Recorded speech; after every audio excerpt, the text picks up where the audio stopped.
السلام عليكم ورحمة الله وبركاته جميع طلبة الصف الأول الثانوي. إن شاء الله بإذن الله النهاردة هنراجع مع بعض يونتس اللي حتى اللي ما ذاكرش انجليش خالص، اللي ملحقش يحفظ كلمات، اللي ملحقش يلم القواعد، هنحاول نراجع كل يونت بصفة سريعة، بحيث ان احنا لو ذاكرنا الفيديوز دي فيديو ان شاء الله بإذن الله هتبقى ملم بكل كلمات وكل الجرامر بتاعت كل يونت بإذن الله. فهنبدأ مع بعض مراجعة أول يونت في الترم الثاني، يونت 7 The Daily Best of Different Land. أهم الكلمات في اليونت جمعت لك أهم الكلمات تحفظهم، بحيث إن هما دول هيبقى عليهم الفوكس والتركيز إن شاء الله يجي منهم في الامتحان. أنا عارفة إن كل يونت فيها كمية كلمات أكتر من كده بكتير، بس أنا لميت لك أهم الكلمات اللي احتمال كبير 99% إنها تيجي في الامتحان إن شاء الله. عندك أول كلمة روتين. روتين عادة يومية، روتين حاول تقول ورايا. روتين عادة يومية، روتين عادة يومية. بو ينحني، ينحني يعني احتراما أو شكل من أشكال التحية. بو شكل من أشكال التحية، ينحني، بو ينحني، بو ينحني. respect احترام، respect احترام، respect احترام.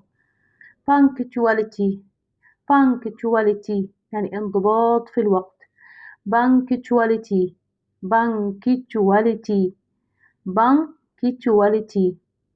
ينعش أو يجدد refresh، ينعش أو يجدد refresh، refresh ينعش أو يجدد refresh.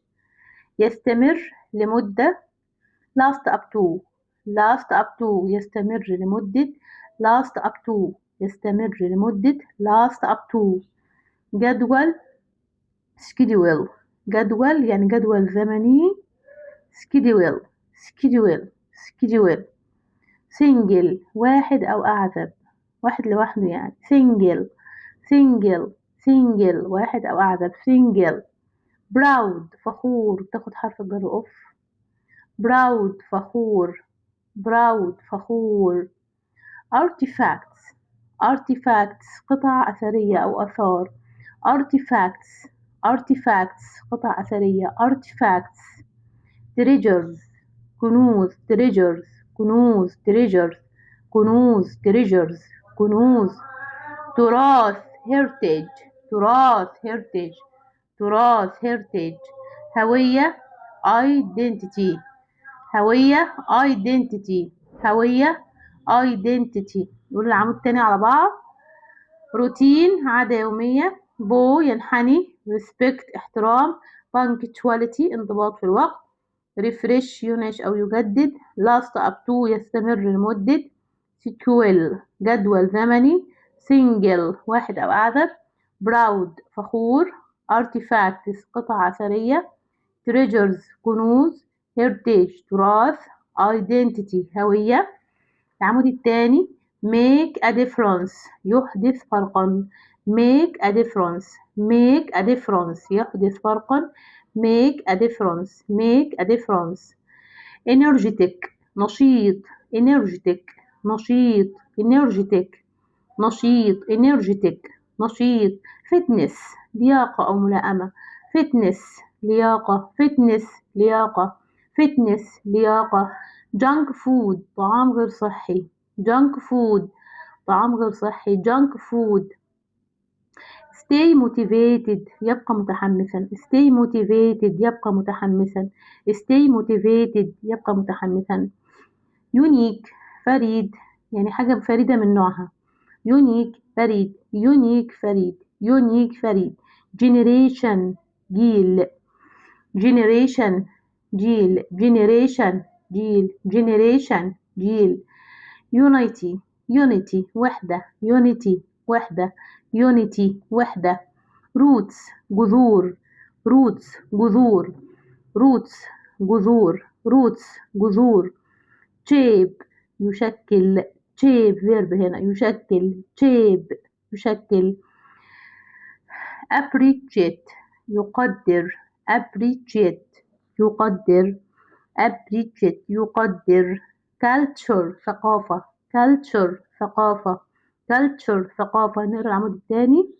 make a difference يحدث فرق. energetic نشيط، fitness لياقة، junk food طعام غير صحي. stay motivated يبقى متحمسا.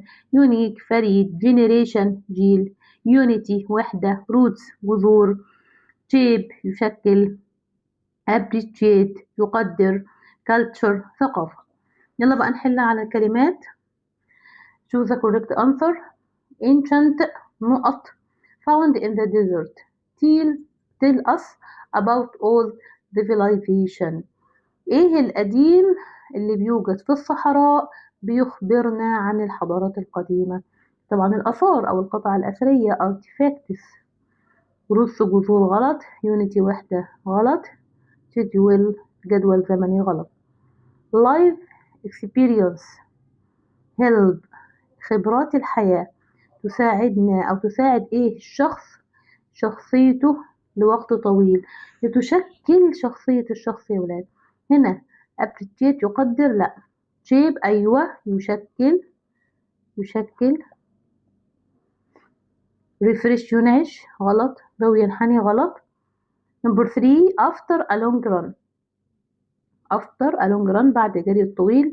a cold drink المشروب البارد helps not your body يساعد انه ايه يا ولاد ينعش. refresh طبعا صح. shape يشكل لا. respect يحترم لا. ضوء ينحني لا. working as a team builds العمل كفريق. يبني ايه among players بين اللعيبة. يبني الوحدة بينهم unity. proud لا. single مفرده او اعزب لا. energetic لا. بعد كده number 5 she felt نقط when her name was announced as the winner. هي شعرت بإيه لما اسمها اتنده عليه كفائزة؟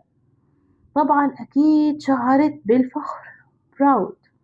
روتين غلط. identity هوية غلط. culture ثقافة لا. proud إنها فخورة. number 6 going to the gym الذهاب إلى صالة الجيم regularly بانتظام. improves يحسن. your physical يحسن من ايه يا ولاد؟ من لياقتك البدنية. fitness بو ينحني غلط. respect يحترم غلط. shape يشكل غلط. the younger نقط is more familiar with technology. هنا يقصد بها ايه يا ولاد؟ الشباب ايه بيكون هنا اكثر معروف اكثر بالتكنولوجيا. جيل الشباب. جيل هنا معانا generation. هل روتين لا. culture لا. identity لا. number 8 people should always الناس يجب دائما نقط their culture and tradition بثقافتهم وتقاليدهم ان هم ايه يقدروا يا ولاد. يقدروا appreciate يقدروا ثقافتهم الثقافة والتقاليد أو التراث. هنا روتين لا. identity هوية لا. جدول زمني لا. number 9 traditional music الموسيقى التقليدية is an important تكون جزء مهم of our national A طبعا من تراثنا الوطني. ماشي. فعندنا هنا فتنس لياقة لا. هرتش طبعا صح. تراث. جنك فود طعام غير صحي. generation جيل غلط.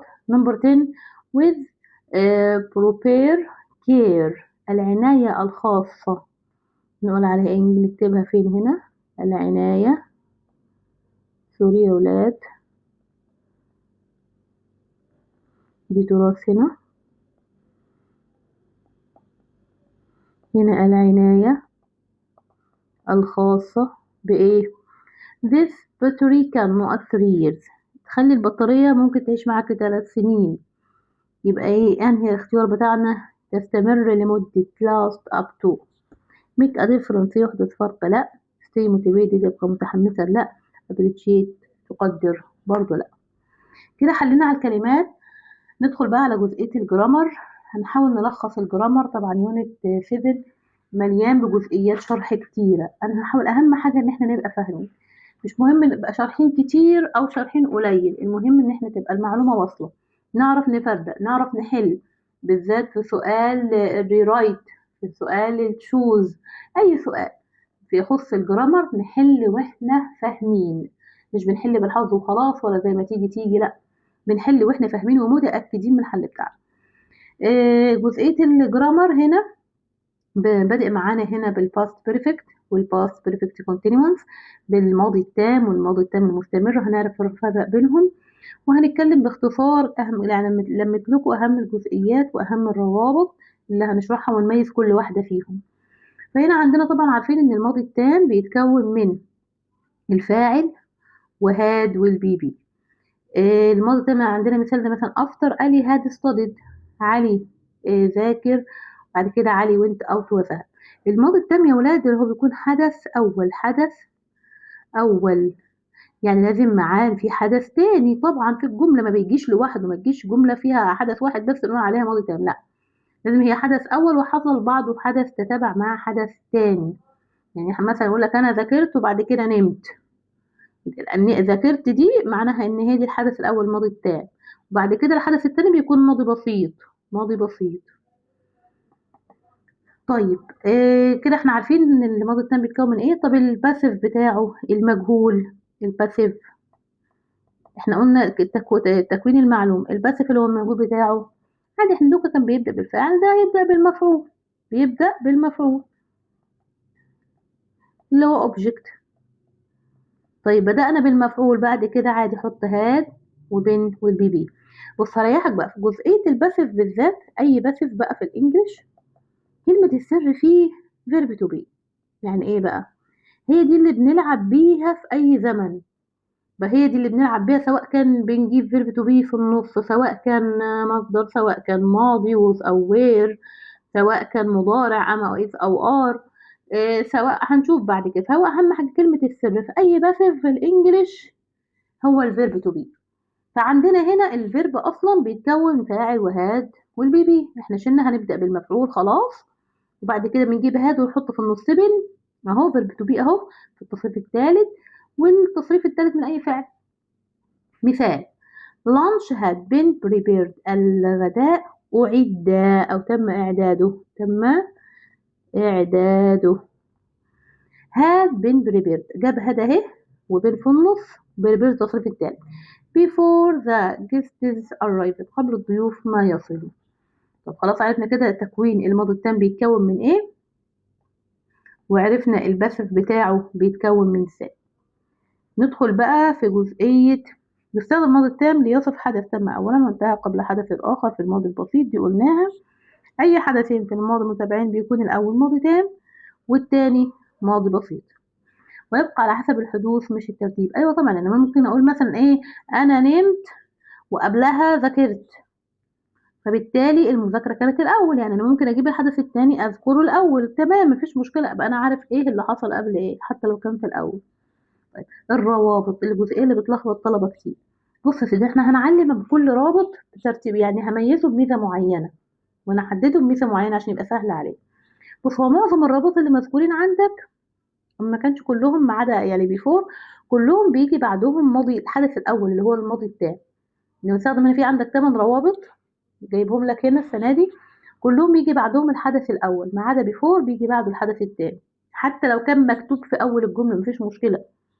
زي قولي على طول عندك افتر بيجي بعدها على طول ماضي تام والجمله الثانيه ماضي بسيط، حتى لو جت في النص، حتى لو جت افتر في النص، يعني بقول لك افتر علي هاد ستاديد هي وانت اوت، مفيش مشكله. احنا ممكن نقول علي كده وانت اوت خرج، افتر يجي بعدها هي ماضي تام هي، عشان طالما قلت الي في الاول هاد ستاديد، عادي لو غيرت مكانها مفيش مشكله برضه، تمام كده.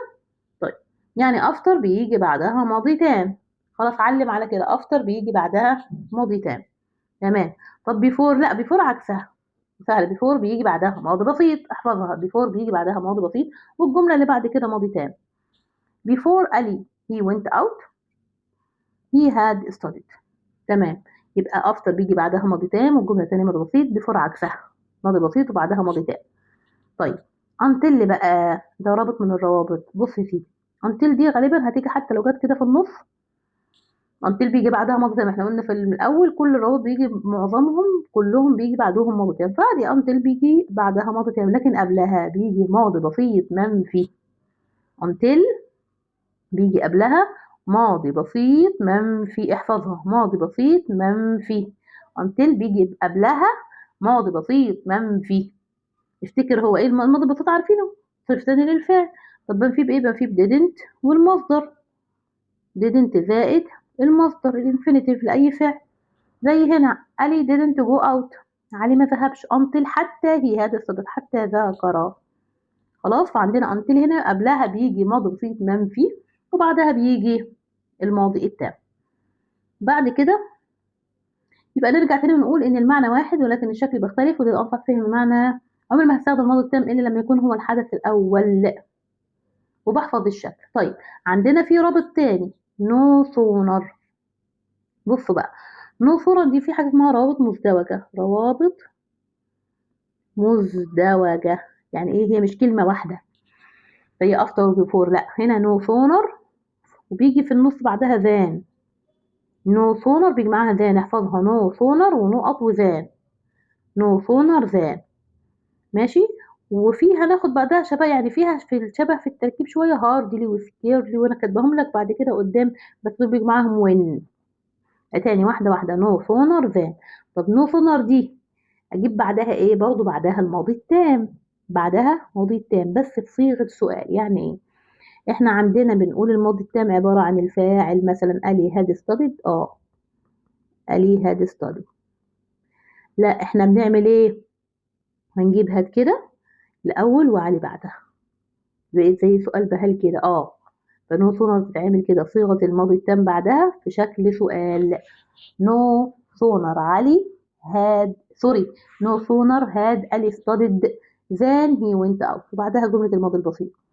يبقى نو سونر بيجي بعدها الماضي التام في صيغة سؤال. طيب ممكن تنفع تقول لها ألي هاد نو سونر نحشرها كده في النص بينها وبين البيبي، ينفع، ونكمل بجنب برضه.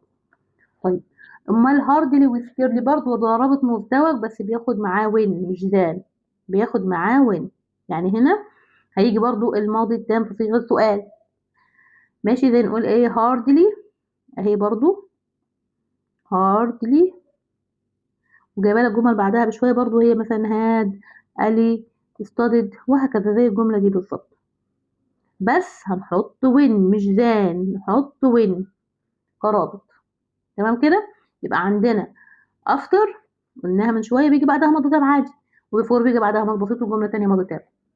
طيب وانتل بيجي بعدها ماضي تام، انتل بيجي بعدها ماضي تام وقبلها ماضي بسيط منفي. نو سونر بيجي بعدها ماضي تام في صيغه سؤال ومعاها باقي الرابط ذان، نو سونر ذان. وهاردلي وسكيرتلي وريرلي دول بيجوا بعديهم الماضي التام في صيغه السؤال والرابط بتاعهم وين. طيب بعد كده عندنا having، مميزه جدا ما فيهاش اي، يعني مش هتلخبط بينها وبين حاجه. having بيجي بعدها الماضي التام بس من غير فاعل، بدون فاعل وبدون فعل مساعد، وبدون فعل مساعد. يعني ايه؟ يعني بيجي وراها البي بي بس. having بيجي وراها البي بي بس، ده صيغه الماضي التام بتاعتها، وبعدها ماضي بسيط، وبعدها ماضي بسيط. يبقى having بتاخد وراها بي بي بس، مش هتلخبطك ولا حاجه. بس خلي بالك ده في المعلوم، في الاكتف هي فيها باسف، عادي هتجيب باسف من اي حاجه مفيش مشكله. هنا ادي كده لو قلنا having studied دي جمله معلومه عاديه، قالي وانت او. طيب لكن لو انا عايزه اعمل منها باسيف عادي هنجيب بين اهي، بين زائد البي بي، بس كده بس كده. بس خلي بالك بنيجي بعدين المفعول نكتبه هنا، وبعد كده الماضي البسيط. having مثال اهو been written كتبت by a famous author، وصفة كاتب مشهور. the book was a bestseller والكتاب عمل مبيعات كتيرة. ففي المجهول لو هي مجهول هيجيب لك ايه؟ been written، been والبي بي. طيب بعد كده عندنا on كرابط، سهلة برضو مميزة. ازاي بقى؟ on بيجي بعدها الفيرب زائد ing، برضو بيدل على الماضي التام، بيدل على الماضي التام الحدث الأول، ويجي بعدها ماضي بسيط. يبقى on بتيجي بعدها الفيرب زائد ing. الفيرب زائد ing. on studying قال لي went out. ماشي تمام. يبقى كده ايه، كل شويه هرجعهم لك تاني after وبيفور وانتل ونو سونر ذان وهاردلي وين او سكيرلي وين وهافينج وان. حلو. طيب نيجي نمبر 7. في رابط اسمه it was only when. ده على بعضه، دي مش كلمه، ده كده، ده مش كلمه مش it لوحدها وonly لوحدها ولا دي، ده رابط على بعضه كده، تعبير على بعضه اسمه it was only when، وبنربط في النص بذات. بعدها it wasn't until هنجيله برضه. طب ده بيجي بعده ماضي تام بس كده، ماضي تام عادي، فاعل وهاد والبي بي ونربط بذات، والجملة التانية ماضي بسيط. طيب و it wasn't until برضه نفس الموضوع، فاعل وهاد والبي بي ونربط بذات، والجملة التانية ماضي بسيط. تقريبا كده يعني معظمهم خلصوا. افكرك بيهم تاني. افتر يجي بعدها ماضي تام والتاني ماضي بسيط، الجملة التانية. بيفور ماضي بسيط والجملة التانية ماضي تام. until بعدها ماضي تام وقبلها ماضي بسيط منفي. no sooner than بيجي بعدها الماضي التام في صيغة سؤال، يعني هاد والفاعل والبي بي والجملة التانية ماضي بسيط. طب هاردلي وسكيرلي بتيجي معاهم الرابط في النص وين، بيجي الماضي التام في صيغة سؤال والرابط بتاعهم وين. having بيجي بعدها البي بي والجملة التانية ماضي بسيط. طيب on بيجي بعدها الفيرب زائد ing والجملة التانية ماضي بسيط. طب it was only when بيجي بعدها ماضي تام والجملة التانية ماضي بسيط وبنربط بذات. it wasn't until بعدها ماضي تام ونربط بذات والجملة التانية ماضي بسيط. طيب في ملحوظة مهمة، لو جات after أو before في جملة مفيش بعدهم فاعل زي الجملة دي، أعمل إيه؟ قال لك بص، في الحالة دي هتحط الفيرب بتاع ing. الحتة دي مهمة. لو جات after أو before ما جاش بعدهم فاعل، مفيش يعني علي ولا they ولا أي حاجة، after أو before مفيش وراهم فاعل، أحط الفيرب زائد ing. طيب عندك هنا طبعا ملحوظة ان دول اهم الروابط اهو. after بيساوي as soon as، before بيساوي by the time، until بيساوي till، no sooner دي الرابط بتاعها than، hardly when، barely when، scarcely when، rarely when. طيب ملحوظة بقى مهمة كمان أهم من اللي فاتت دي، مهمة جدا، سهلة جدا، انت تحفظ واحدة واعكس التانية في دماغك. احنا مش لسه واخدين ان after بيجي بعدها ماضي تام، الحدث الأول ماضي تام والتاني بسيط، تمام. عكسها after that، يعني after that بيجي وراها ماضي بسيط، ماضي بسيط والجملة اللي بعدها التانية ماضي تام. تاني كده، حاضر. after بيجي بعدها ايه؟ ماضي تام، عكسها after that بيجي بعدها ماضي بسيط والجملة التانية ماضي تام. مثال، علي went out after he had studied. ادي جملة عادية، ده ماضي بسيط اهو، ودي جملة after عادية وراها ماضي تام. طيب لو after that، لا after that بيجي بعدها الماضي البسيط. علي had studied after that، يبقى after عكس after that، وبيفور عكس before that. before في العادي بيجي وراها ماضي بسيط، before that يجي وراها ماضي تام. زي علي had studied before he went out. هنا هنقول علي went out before that he had studied. يبقى احفظ الأساس وبعد كده تعكس. after بيجي وراها ماضي تام، الجملة اللازقة فيها after بيجي وراها ماضي تام. after that عكسها، before عكسها before that، دي مهمة جدا. طيب نيجي لجزئية ايه الفرق بين باي وتاريخ وان وتاريخ 2010 وسنس 2010. بص، باي 2010 او باي وتاريخ يجي بعدها ماضي تام، باي وتاريخ ماضي تام.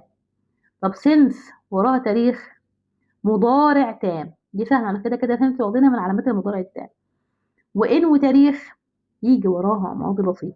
تاني على بعض، باي وتاريخ ماضي تام، سنس وتاريخ مضارع تام، ان وتاريخ ماضي بسيط.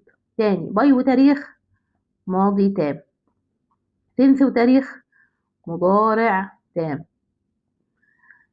ان وتاريخ ماضي بسيط. عندك اهم الجمل، عندك باي هنا 2010 Ali had lived in Cairo before he moved to طنطا. ماضي هنا تام اهدي بعديها باي هنا ماضي تام، علي كان عايش في القاهرة before اللي هو ما انتقل إلى طنطا. since 2010 he has lived in Cairo. ده معناها ان هو ايه؟ لسه عايش في القاهرة. المضارع التام. ان 2010 هنا يجي بعدها ماضي بسيط، ده حدث وخلص. علي lived in Cairo كان عايش في القاهرة، لكن دلوقتي لا. طيب الجزئية اللي بعدها، في حالة عدم وجود فاعل بعد after وبefore، احنا لسه قايلين هنحط الفاعل ده زي NG، بس هنا جاب لنا أمثلة. يقول لك هنا مثلا after graduation Mona traveled abroad. Before going to bed Ali brushed his teeth. After نقط she slept. مفيش فاعل، يبقى هنجيب الفعل زائد ING. خلصت جزئية الماضي التام وخلصنا الرابط بتاعته بمنتهى السهولة، مفيهوش أي لخبطة، ميزنا كل حاجة فيهم بعلامة مميزة. بعد كده نيجي للباست بيرفكت كونتينيوس، الماضي التام المستمر. يبقى مش كفاية علينا ماضي تام، كمان مستمر.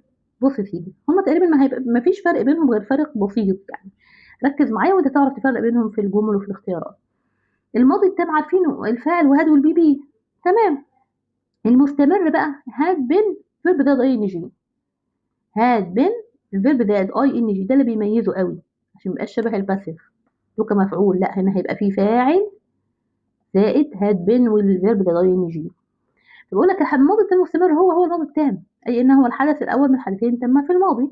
طب عايزه افرق انا بينهم، انا يعني اجيب ماضي تام ده ولا ماضي تام مستمر؟ بص في الاختيارات، لو في حاجه مش هيجيب الاثنين مع بعض، ماشي، عشان هتعرف تفرق بينهم. ماضي التام ماضي تام مستمر يعني لازم يجيب واحده منهم بس في الاختيارات. طيب عندنا جمله زي هنا my mother not two cakes before I arrived. طب هنا في الاختيارات ماضي تام وماضي تام مستمر. بص حبيبي، هنا طالما ذكر لي عدد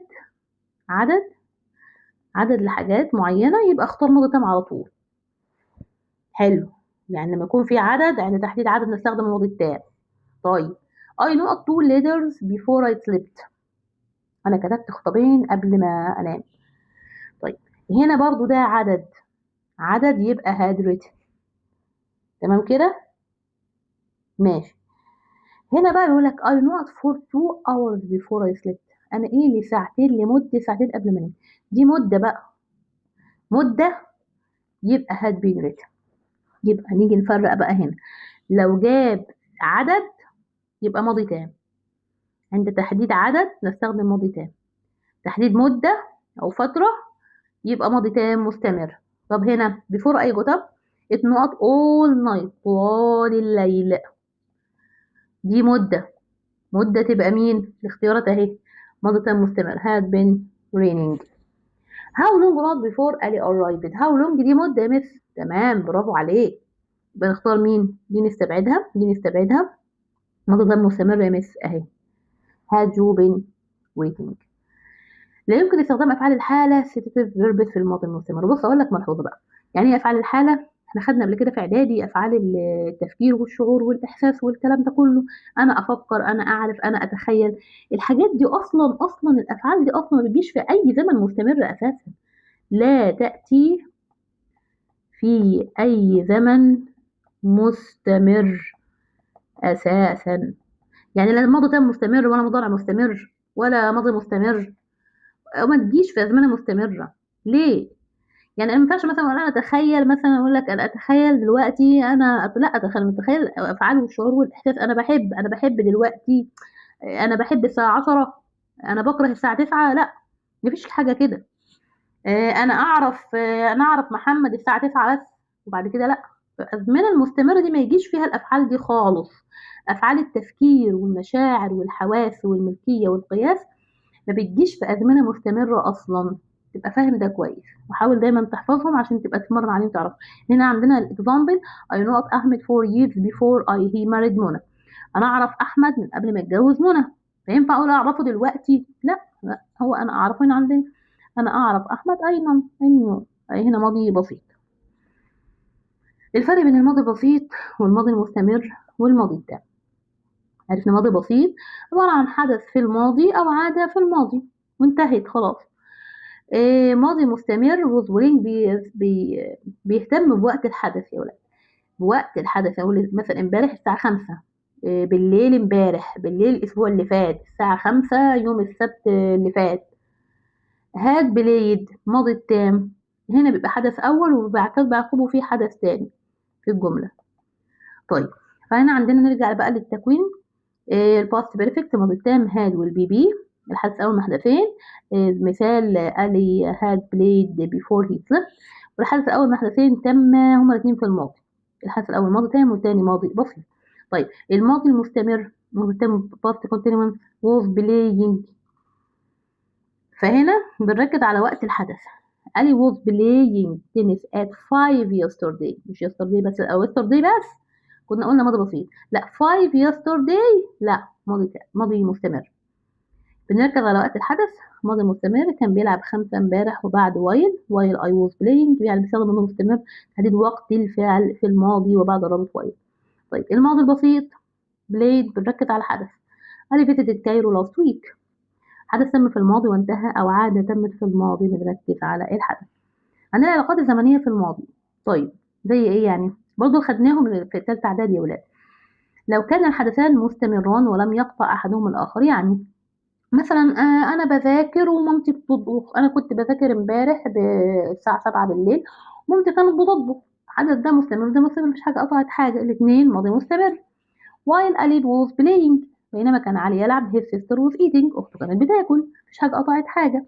طب لو كان الحدثان متقاطعان يبقى واحد كان ماضي مستمر والتاني ماضي بسيط.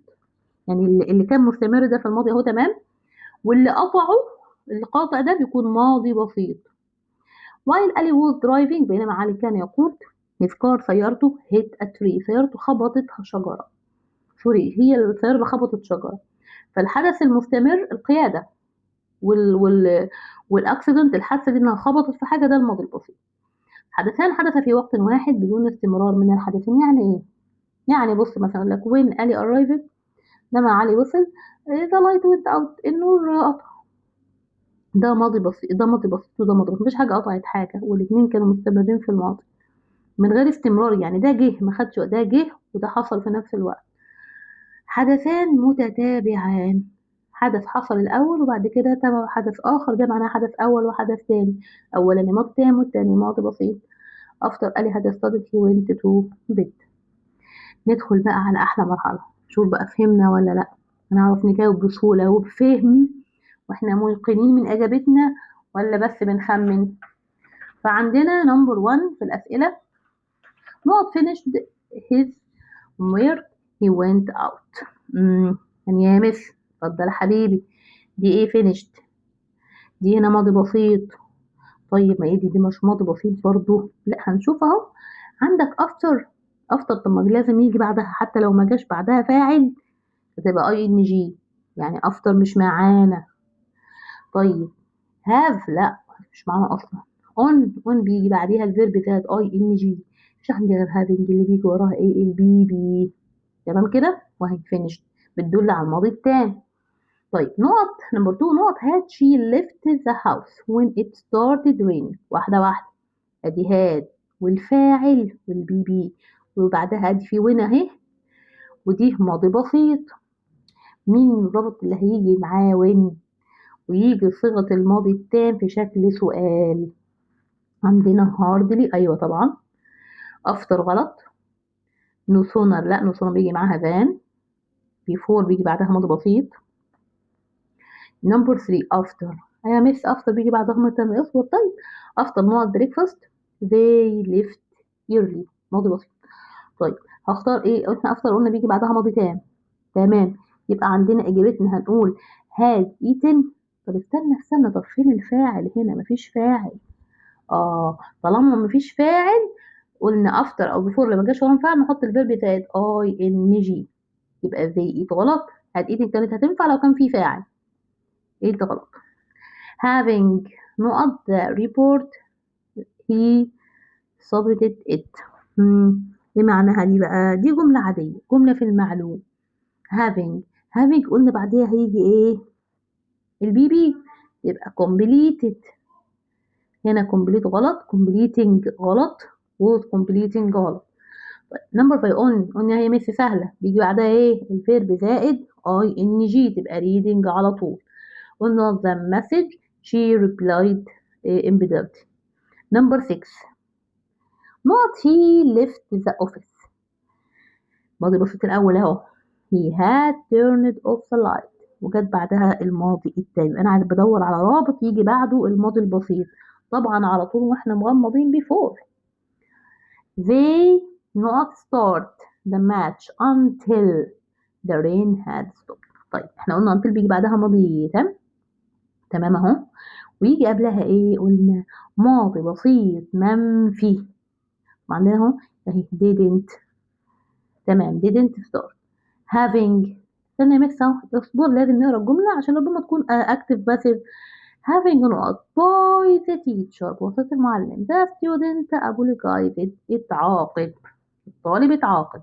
حلو، يعني في الحالة دي الجملة دي باسف ولا اكتف؟ لا طبعا الجملة دي باسف، مجهول.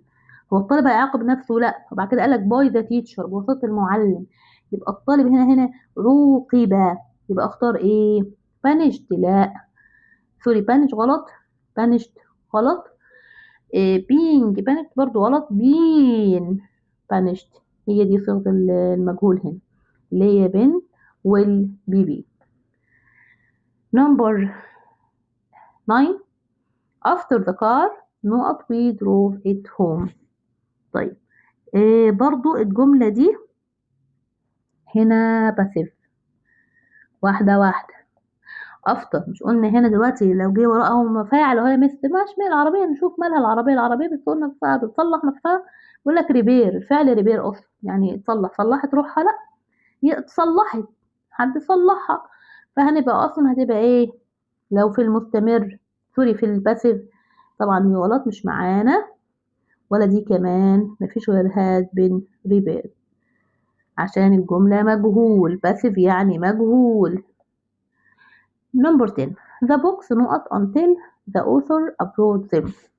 الكتب ايه؟ until the author، until قلنا بيجي قبلها ماضي بسيط منفي، والجملة هنا عندنا اكتب اهي، معلومة ولا مجهولة؟ هل الكتب يا ولاد اتنشرت؟ كلمة او سوري انا بقول عايزك ما اتنشرتش، هي نشرت نفسها؟ لا ما اتنشرتش بنفسها برضو لا.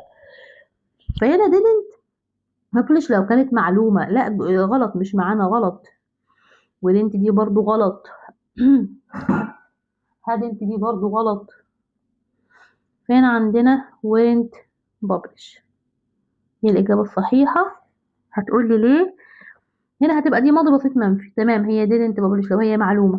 طب أنا عايزة أحولها لباسيف أكتيف، بنختار verb to be في الماضي اللي هو was أو were زائد البي بي.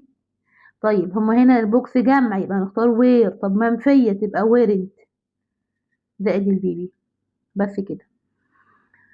نمبر 11 they not football for 2 hours when it started to rain. هنا بيقول ايه؟ هنا كانوا بيلعبوا الكورة لمدة ساعتين عندما بدأت تمطر.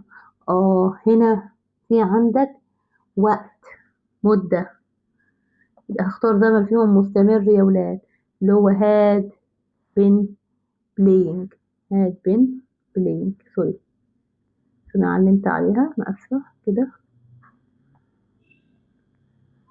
طيب it wasn't until الرابط ده على بعض it wasn't until يجي بعديه عارفين عادي ماضي تام مفيش مشكلة. he not home that he realized he had lost his keys هتبقى had none. يبقى احنا في نمبر 12 it wasn't until he had arrived. نمبر 13 it was only when ربط على بعض she يجي بعدها عادي ماضي تام. طيب ماضي تام ايه هنا؟ had none، تمام. نمبر 14 they not 4 hours before they finally found the solution. يمس ده جه وقت اهو، مدة، حلو، مدة تبقى ايه هنا؟ تبقى زمن فيها استمرارية، ماضي تام مستمر had been trying. he finished his homework and after that جميلة، after that عكس مين؟ عكس after، يعني بعد after عادية بيجي بعدها ماضي تام، after that يجي بعدها ماضي بسيط، يبقى ايه؟ watched طبعا. طيب سؤال الري رايت، اللي فيه طلبة كتير قوي يعني بيستبيخوه شوية، بس احنا خلاص طالما فهمنا القاعدة نعرف نحل أي سؤال، مفيش مشكلة بالنسبة لنا. عندنا سؤال بيقول لك هنا after finishing the exam سارة left the classroom. بعد ما خلصت الامتحان، انتهى الامتحان، سارة غادرت الفصل. عايز before. حلو. before دي بيجي بعدها ماضي بسيط. هو هل هنا حرف عايزه كابيتال ولا سمول؟ هنا سمول، يبقى هي كده عايزه في النص. ماشي حلو، اديني خليت له before في النص. طيب احدد انهي جملة الاول. دي الحدث الاول وده الحدث التاني. لما الحدث الاول اللي هو ماضي تام، انا هجيبه هنا ولا اجيبه هنا؟ مفيش مشكلة، اهم حاجة ان بعد بيفور هجيب ايه؟ الماضي البسيط. لو انا عايزة اقول هنا ايه؟ سارة، اكيد هبدأ بالفاعل. سارة عايزة اقولها ايه؟ هاد، الحدث الاول. had finished the exam. معلش هنحط خط كده هنا the exam. before ايه؟ before هنقول شي بقى خلاص، هنعبر عن الفعل، ما نقولش سارة تاني. before she left، ماضي بسيط اهي، the classroom. بس كده. يبقى احنا بنحل باستراتيجية، احنا فاهمين هنحط كلمتنا فين، هنحط رابط فين، الزمن هنحدد الحدث الأول فين، التاني فين، ونرتب دنيتنا كويس. نمبر 2 when the manager signed the papers. عندما المدير وقع الورق أو الاتفاقيات. he completed the deal، أكمل الاتفاق. ماشي. فين الحدث الأول؟ أهو يا مس ده الحدث وقع الأول. فين الحدث التاني؟ أهو الحدث التاني. هو عايز having دي بيجي بعدها مس ممكن الفيرب اللي هو البي بي اللي هو الماضي التام، ونحطه في شكل البي بي بس. ماشي. هنا الحرف كابيتال يعني عايزه في أول الجملة، هكتب له الهافينج اهي في أول الجملة. ونشوف الحدث الأول مين؟ السايند، إن المانجر وقع. حلو، أنا بشطب معايا وين وذا مانجر، وبقول هنا اهي signed the papers، وقع الورقة، وقع العقود، كوما. هنا بنزل الجملة التانية زي ما هي، he completed the deal. بس كده، بس كده، full stop. number 3 had أسامة finished his tasks. يقول لك هنا أسامة أنهى المهمات بتاعته before leaving the office، قبل إن هو ما يغادر المكتب. هل أسامة أنهى المهمات بتاعته قبل ما يغادر المكتب؟ ده سؤال بهل. طيب هو عايز إيه؟ عايزني أسامة تاسكس، أخليها مهمات أسامة.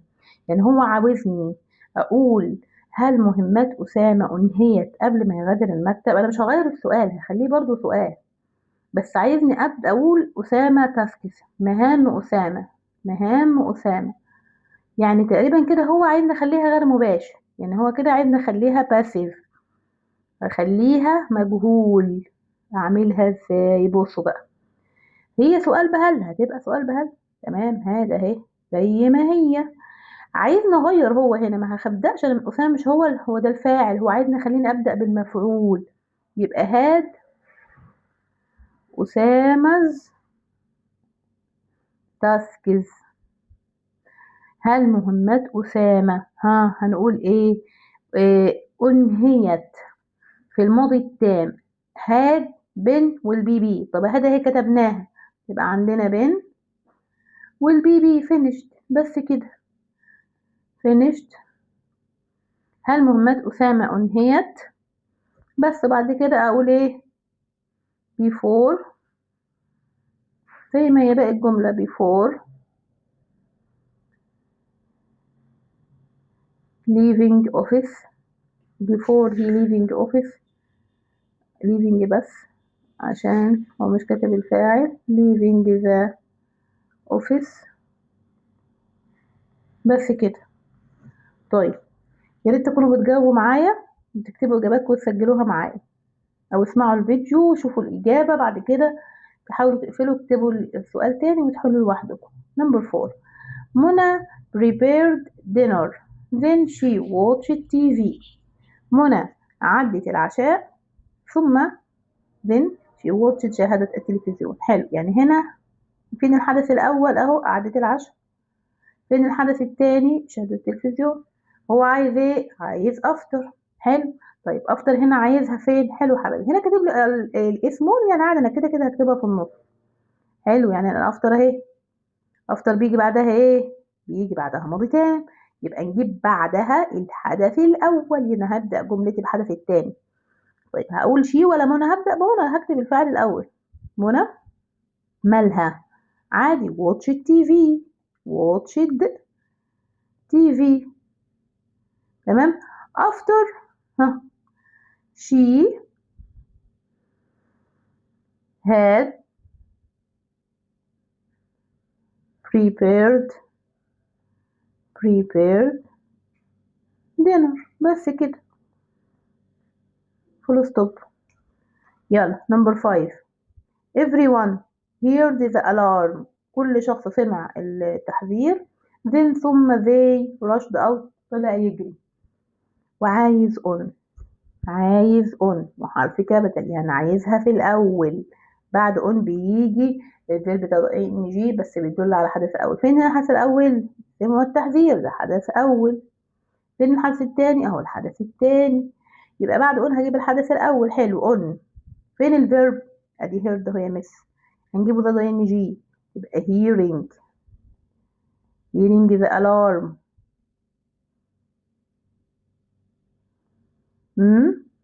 بعد كده احنا قلنا بقى الفعل، لا لسه قلنا ما قلناهوش في بداية الجملة، فهنقول everyone بدل ما نقول زي عشان ما ذكرناهوش. everyone. ماله بقى everyone؟ زي everyone rushed out. طلعوا يجروا rushed out. بس كده. بعد كده number 6. he finished his speech. هو أنهى خطابه أو حديثه. then ثم the audience applauded. المستمعين صفقوا لي. فين الحدث الأول؟ أهو أنهى الخطاب. فين الحدث الثاني؟ أهو عايز until الجميلة اللي بتيجي في النص، اللي قبلها ماضي بسيط منفي وبعدها ماضي تام. يعني بعدها هيجي الحدث الأول وقبلها هيجي الحدث الثاني بس منفي. فهنقول ايه بقى؟ أهو الحدث الثاني الجمهور، يبقى هنقول ايه؟ the audience. مالهم بقى؟ ماضي بسيط منفي تبقى didn't والمصدر applaud. لم يصفقوا له حتى he. خلينا نخليها small. he had finished his speech. شيل المكان بس. تمام كده وصلت. نحلها بنحل ازاي؟ طيب number 7. she solved the problem. هي حلت المشكلة. then ثم هي شعرت بالارتياح. وعايز it wasn't. ايه الرابط ده يا ولاد؟ اللي هو على بعض it wasn't until. طب هنكتبه فين ونكتبه ازاي؟ بص يا سيدي، هو الاي كابيتال اهي، يعني عايزه في الاول. مفيش مشكله نكتبه له في الاول. فين الحدث الاول اصلا؟ اهو ادي الحدث الاول حلت المشكله، وادي الحدث الثاني. طيب هكتب له اهو it wasn't until. it wasn't until she. فين الحدث الاول اهو had solved the problem. بعد كده بنكمل بنربط بايه الرابط ده؟ it wasn't until اللي فاكر معانا بذات. برافو عليكم ذات. وبعد كده بنكمل بنشيل then طبعا. she felt relaxed اهي. she felt relaxed. طيب بعد كده number 8. he understood. هو فهم the lesson الدرس. then ثم he answered correctly. جاوب إجابات صحيحة أو بشكل صحيح. طيب فين الحدث الأول؟ أهو فهم. فين الحدث التاني؟ جاوب. ده الحدث التاني. عايز الرابط، عايز it was only. حلو. it was only when ده الرابط على بعضه بنربط في نص الذات. it was only when he بعد الماضي التام had understood the lesson اهي هنشيل then ونقول ايه he سوري بعد ما شلنا هنا دي كده عشان ما ربطناش بذات هنا اهي understood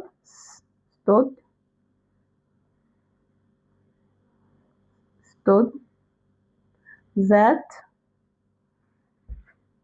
he answered correctly زي ما هي.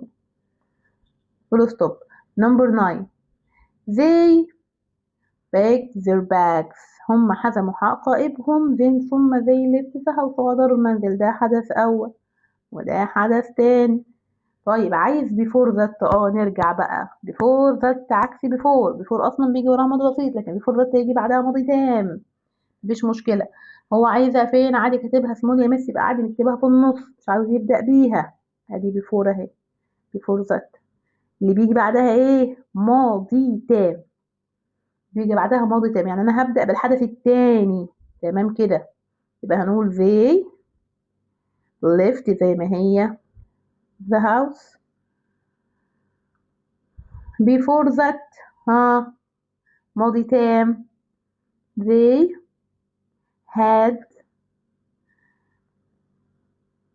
packed their bags بس كده full stop. number 10 the moment the teacher entered اللحظة اللي دخل فيها المعلم the student stood up الطلبة وقفوا. ده حدث أول وده حدث تاني وعايز الرابط no sooner وإن كابيتال يعني عايز نبدأ ب no sooner من حفظه no sooner ظرف في النص ماشي. no sooner هيجي بعده ايه ماضي تام يا مس بصيغة سؤال برافو.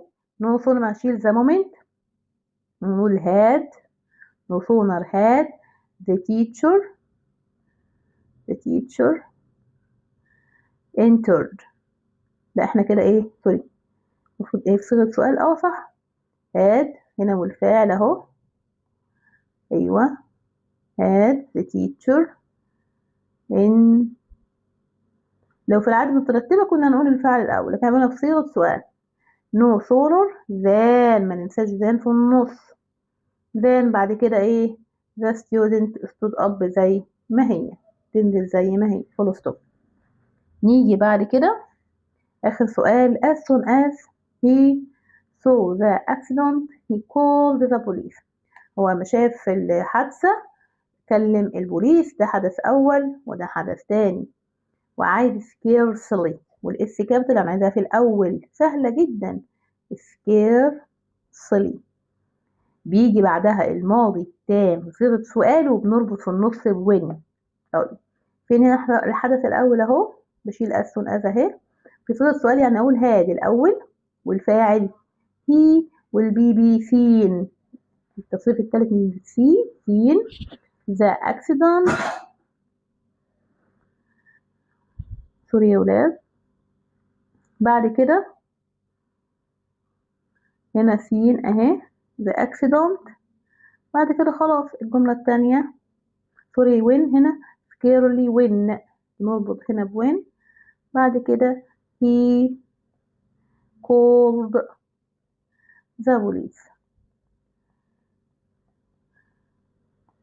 بص كده انت ايه كده بقى ايه خلاص احنا خلصنا يونت 7 بمنتهى السهولة ميزنا وعلمنا كل الروابط فيه كل رابط فيه ليه ميزة معينة تقدر تحل الأسئلة بتاعة الرايت والاختياري بمنتهى السهولة. لخصت لك أهم الكلمات في اليونت.